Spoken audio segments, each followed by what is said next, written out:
Hey guys, this is Cam315 and I'm back at it with another video for you guys. And this is another DanMachi, or is it not wrong to pick up girls in a dungeon, season 3 episode review.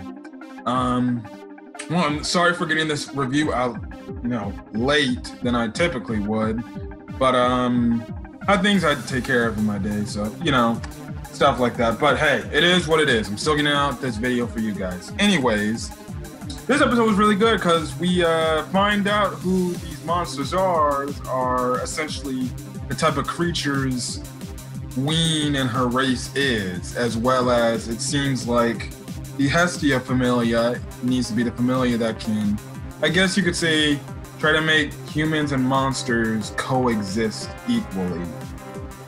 Anyways, this is DanMachi, Season 3, Episode 3. Now, the episode starts off with the guild area being all in, high alert and stuff like that. It's just hecticness going on. And then, obviously because the news about Ween getting out. Now, Tule gets, word from somebody else saying that she has to give this note to Belle. So Belle comes over and he gets the note. He opens the note, which we find out from Tule, it's a mission from the guild, or given by the guild, and essentially the thing about the missions you can receive from the guild is the fact that you cannot turn it down, you cannot do it, you have to do it. You cannot reject it and say, I'm not gonna do this. That's the difference in, say, like, get a mission, saying you collect something and something like this. Here, you actually have to listen to the guidelines and stuff like that. Now, the note says to go up to the 20th floor with the dragon girl, and Belle's like, how do they know about Ween already?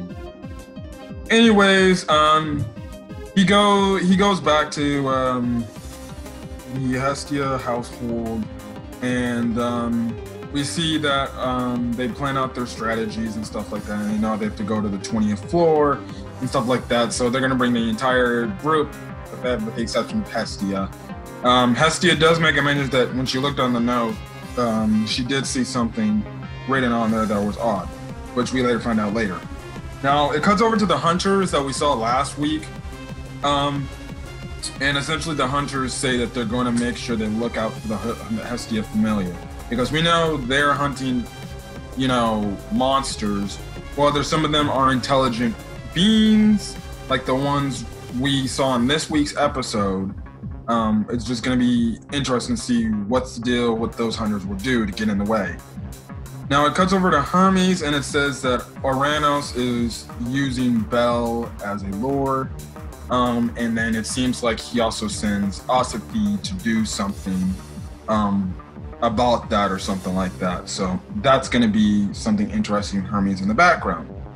Now after Belle and the others leave, Hestia kind of walks away, and then she ends up meeting the hooded figure we've been seeing the last couple of weeks. And essentially, the part, Hestia was interested in looking at is the fact that, meet by the freaking fountain, essentially. So she goes on with the hooded figure. Now, Belle's group in the moment, they're on the 19th floor, and they're about to enter. Ween does make a little, scared look, because Ween's also with them too. And stuff like that. Now, cutting back to Hestia, with the hooded figure, Hestia goes through this hidden passageway to get to the guild, or to get to Ouranos and stuff like that. Now, in the meantime, what Belle and company are doing, they're fighting on the 20th floor, and they're having some troubles and stuff like that. And, Makoto actually makes mention of to take care of this horde of enemies, Lily had to actually use one of the magic swords because they were really badly surrounded. Now, Makoto tells Belle, because, she makes mention it's interesting how these monsters are targeting Ween and stuff like that. And Belle's like, that is pretty interesting, but, don't worry about it. I'll make sure I'll protect her no matter how much I can. Now, Ween, as they're traveling along, can hear a song being played because they're at the meetup spot where they're supposed to meet up. Now, they break this crystal and they go into this cave, and next thing you know, they're surrounded by these monsters, especially this one lizard, and that has these weapons, essentially monsters' weapons. They start charging him, the lizard starts attacking and everything.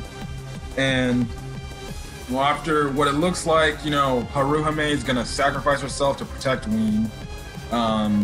Makoto and Wealth get in the way, block the attack, and then Bell charges. I forgot what move that was. I forgot what moves it was called. I forgot the move where he charges all his like energy into his fist, and then he, you know, puts it out and stuff like that. I'll find out that sometime. He does think it's a lizard man. The lizard man kind of flies back into the rocks. And then all of a sudden he starts laughing, and then we find out that the lizard man can actually talk because he's actually talking regularly. Now, we find out that the lizard man's name is Lid, and the bird lady, which is the hooded lady that we saw just last week, her name is Ray. Now, the reason why they did all this fighting and stuff like that is they wanted to do this as a way to test Bell, see if, were these guys like lived up to what we heard about, and were these guys worthy of, you know, of what we were told. When it cuts back to Ouranos, essentially Ouranos tells Hestia, he says that they're giving these talking monsters aid and essentially protection, essentially. He goes on to say they are called Xenos. Well, they cut back to them because Bell asked him, like, what are you guys? And essentially the lady says they're Xenos. And it comes back to Ouranos because they're doing side by side with what Bell's group is hearing and then what Hestia is hearing from Ouranos. And essentially find out that Xenos are monsters that possess intelligence, which makes sense because they're talking and they seem like, you know, a regular person, essentially, and stuff like that.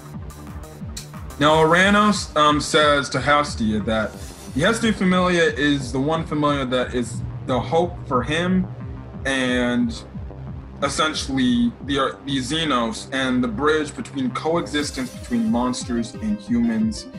And, you know, which I figured that they were going to go this route. It's going to be a thing where, okay, you know, Bell and the others are going to try to have to convince the humans to say these monsters are not like the monsters in the dungeon where they're just berserk and they attack. They actually have personalities. They actually have a conscience. They actually know what they're doing. Is it okay if they live amongst us for the time being and stuff like that? And I think that's what Ouranos also wants. He wants just coexistence and stuff like that.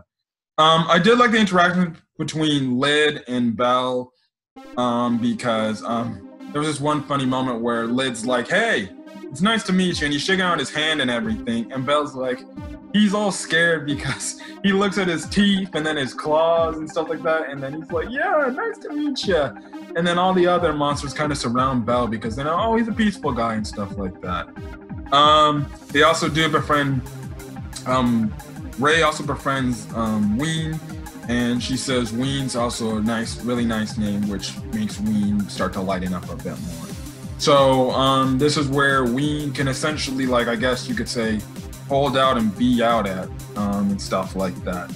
Also, Ween is also, I guess you can say, a dragon. She must be like a dragon because they call her a dragon girl. Plus, her wings do look like a dragon, so it is going to be interesting and stuff like that. I do feel like Ween will eventually live out with the other Xenoses going forward after this season's over and stuff like that, and they'll take care of her.